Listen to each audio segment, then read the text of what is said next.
Magandang hapon po sa ating lahat mga kabayan. Meron tayong napansin. Ayan po, bahay. Nasa bandang ibaba po mga kabayan.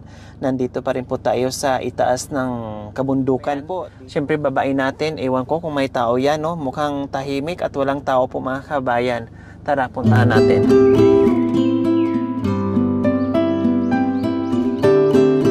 Tao po! Tao po! Wow!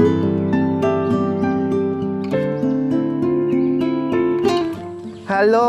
Magandang hapon! Wow! Anong sinasaing? Naglalaga kayo ng saging. Wow! Ang sarap naman yan. Hinog or hindi? Hinog? Wow! Paborito ko!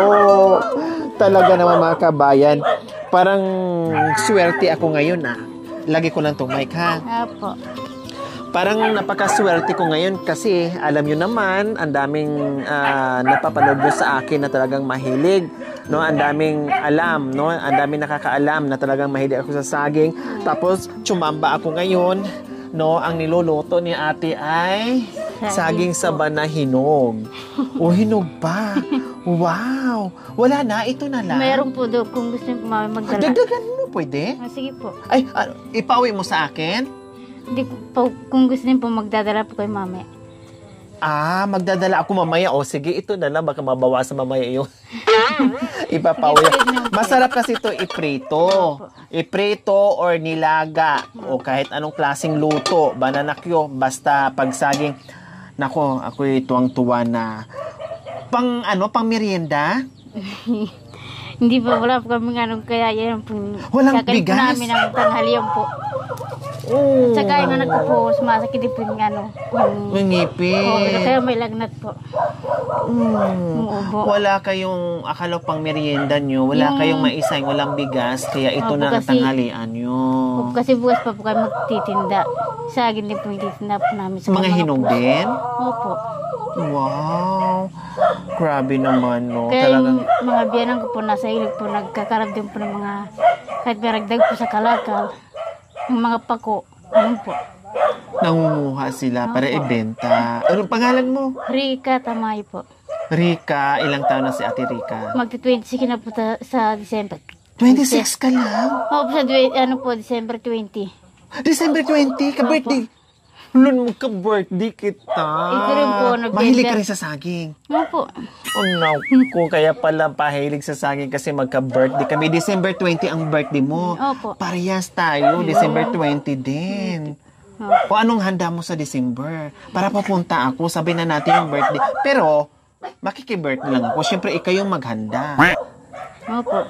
Ha? Opo. Mag-lechon ka, ha? Opo. Magkatay ka ng baboy, ha? Opo. Magkatay ka ng baka, ha? Ito rin po birthday niya po sa ano po, November na po, 30. Malapit Opo, na. November 30 na po. O sige, pupunta ako dito sa December. Basta December 20 na lang ako pupunta. Pag kailangan maghanda ka ng madami, ha? Tapos mamaya nung maghanda sa tapos wala ako. Joke lang yon. Kahit walang handa o meron, ang importante umabot tayo sa edad 26 kayo. Tama? O, magpasalamat na lang kayo na umabot kayo ng 26 years old. Diba? O sige, bilisan natin to. Diyos ko, grabe naman, tamang-tama yung...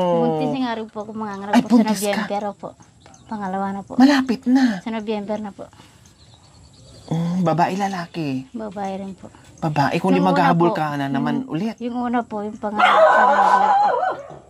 Tapos, yung pangalawa po, kaya siya na po naging panganay. Tapos buntis po ko ngayon. Tapos babae na ulit yung binubuntis nyo. O maghahabol pa sila kay. Maghahabol pa si mister nyo. Mag-ano na po ko siguro.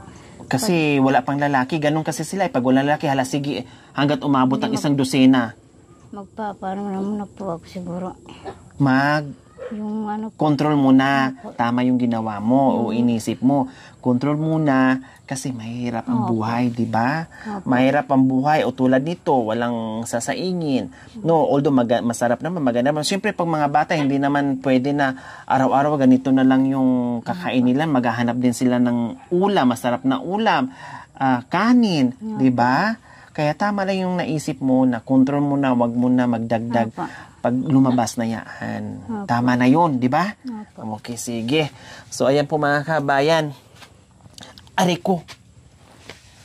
Biro nyo po mga kabayan, no, ay hindi lang naman sila yung nadadat na natin, na maabutan natin, walang pagkain, walang maisaing. Buti nga sila mga kabayan, kahit papaano meron silang saging. No, at hinog pa. Masarap naman yan gawing tanghalian. Pero wag madalas. Kumusta naman kayo dito? Okay naman po. Anong trabaho ni mister mo? Farmer nga lang po doon sa, sa bundok po. Sa bundok, Nagkakaroon po ng mga saging, ganyan lang po. Ayun. Kaya, so, talagang yan ang mga pananim ng mister mo. Guyabano, saging, Opo, luya po. Luya. luya. Kaya ano po, luya, dilaw. Yung ganyan lang po. Hindi nyo lupa. Parang nakikisaka lang siya. Binabayaran siya para magtanim. Hindi sarili niya pong lupa. Lupa nyo. Buti naman na kahit paano marami kayong pananim Opo, sa bundok po. Oo, kasi ganun naman talaga mga kababayan natin na mga katutubong aitas, no? Pagdating kasi sa kabundukan, hindi mo na sila kailangang utusan.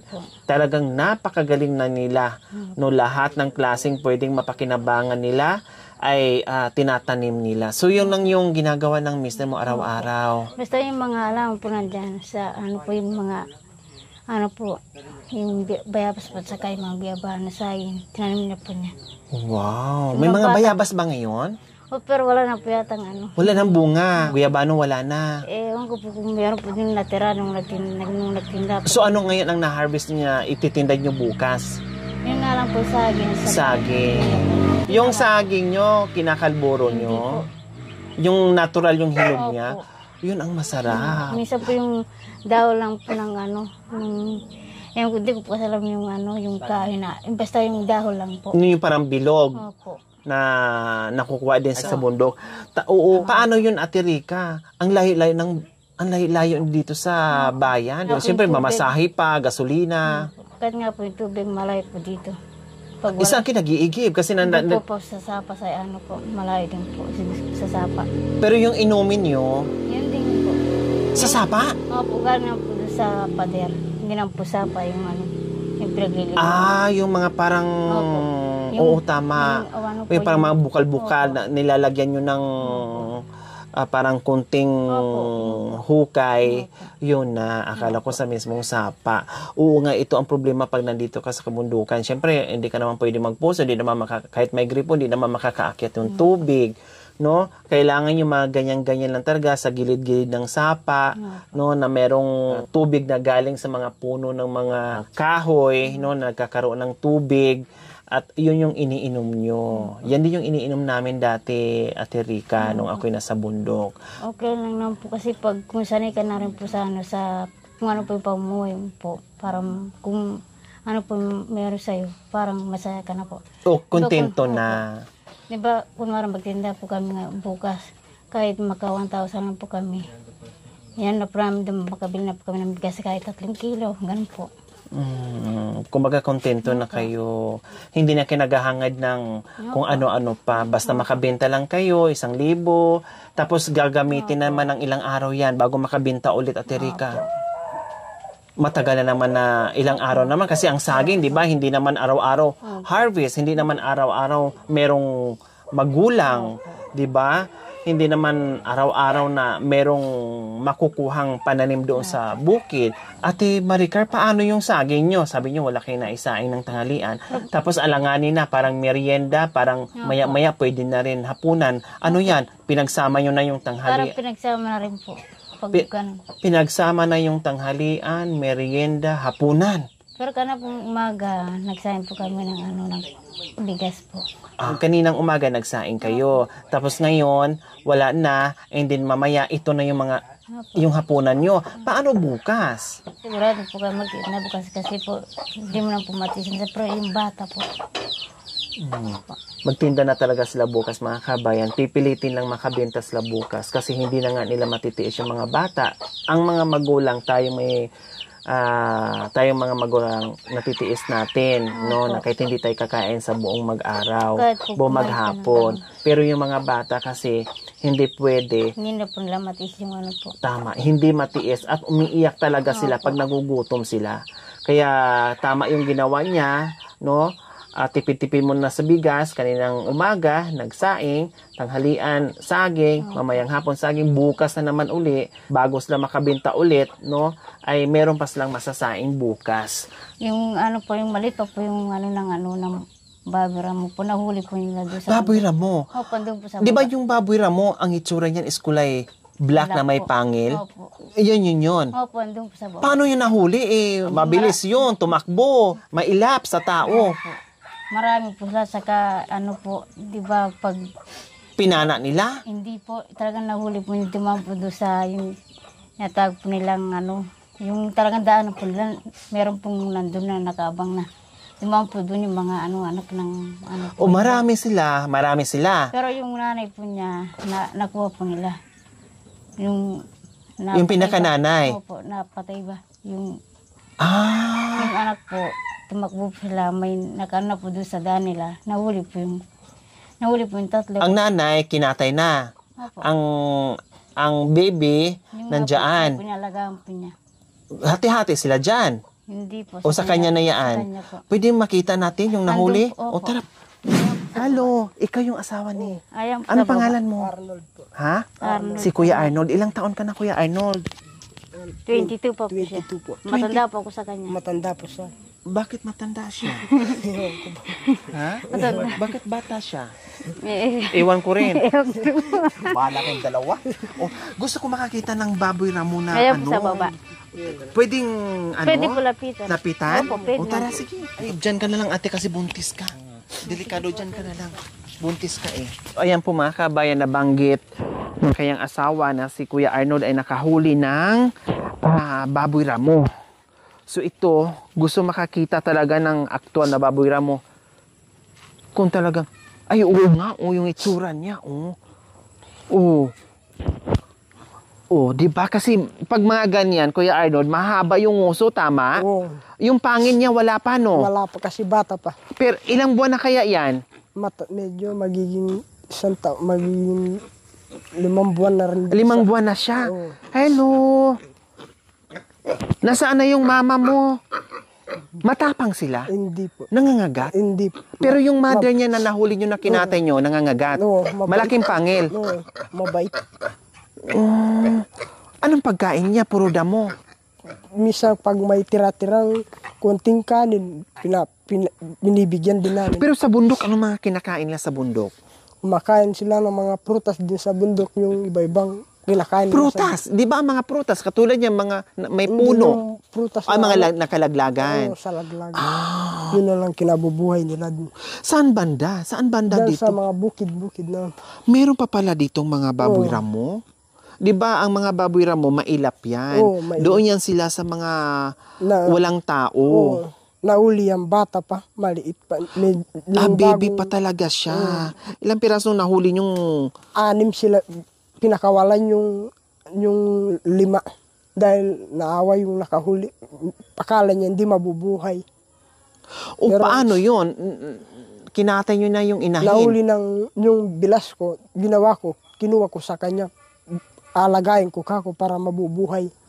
Nabuhay naman. Ayun, nabuhay. Paano yung mga kapatid niya? Yung 5, mabuhay ba yun? Nawala na yung nanay nila?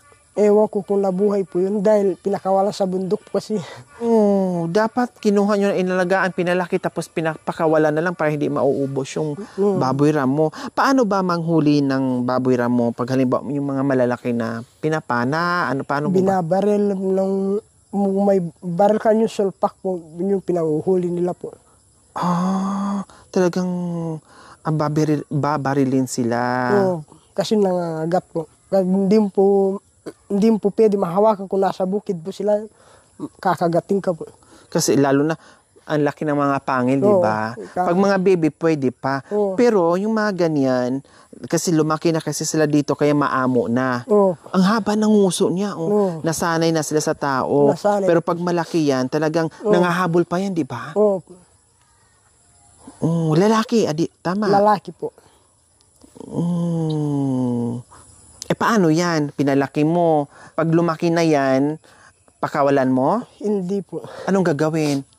Pag may baboy po kami, yung talagang baboy po, bibili po kami para may papalay namin po dyan. Pagpaparami po ng baboy. Bibili ka ng baboy. Yung Tapos ito babae. yung babae. Para ito yung magiging Para may asawa niya. asawa. Para dadami. Oo, para dadami. O birthday ng asawa mo sa December Oo. 20 daw. Kaya- Katayin na natin yan. Hindi na dadami. Hindi na dadaw. Natawa si kuya sa birthday ng asawa niya sa 20. Katayan na namin. Babalik ako dito. Litsunin ko yung ulo. Kaya maliit pa, kawawa naman. Tama yung ginawa mo. No, tama yung ginawa mo. Kaya inaalagaan ko para pag may kailangan ka po, pwede kang pagkuhanin na kahit konti lang, kung wala sa'yo, pwede mo may bebenta. Tama. Padamihin mo, bumili ka ng biik na babae, tapos padamihin mo para dadami si Baboy Ramo. O bagong ano yan, bagong tanim. po. Sino nagtanim niyan? Dinanim ko po kanina po. O bagong tanim mga kabayon, talagang madiskarte. Bagong tanim yung malunggay. Okay, sige, salamat ha. Oh, hala, ano nangyari dyan? Nalaglag po yata. Hindi mo alam? Hindi po, galing sa puno po. Yan. Hindi galing sa puno. Na- Galing sa langit. Bumagsak.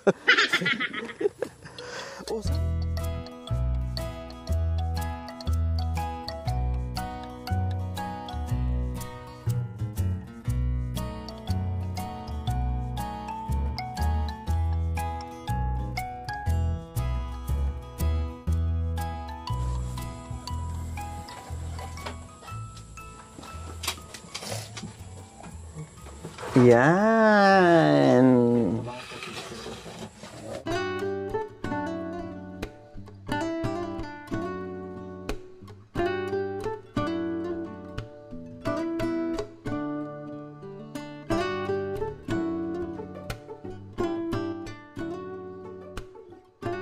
Nagpapasalamat po ako sa lahat dahil di po namin alam na may dumarating po na tumutulong po sa ganitong mahirap po.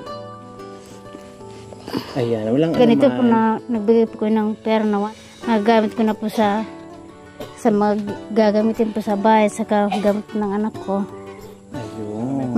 Maraming salamat po sa binigay po niyo na bigas po sa mga groceries. May pansayang na po kami mamayang gabi hanggang bukas po.